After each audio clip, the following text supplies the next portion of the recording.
ভাই একদিনের জন্য ওর বউটাকে আপনি কিনে দেন।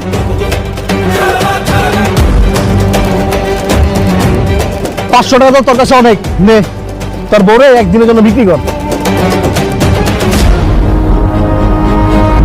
রে তোর বউ ফোন করছে নাকি?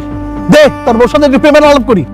ভাই ভাই ভাই ভাই আপনি আমার জামান চাই কোন, কিন্তু ফোনটা ধরেন না ভাই, ফোনটা রিসিভ করে না।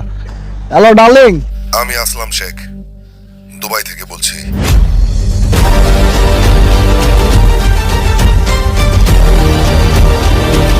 ভাই আমার মাফ করে দেন, ভাই আমার ভুলে গেছে, ভাই আমার মাফ করে দেন। এই তোর বাচ্চা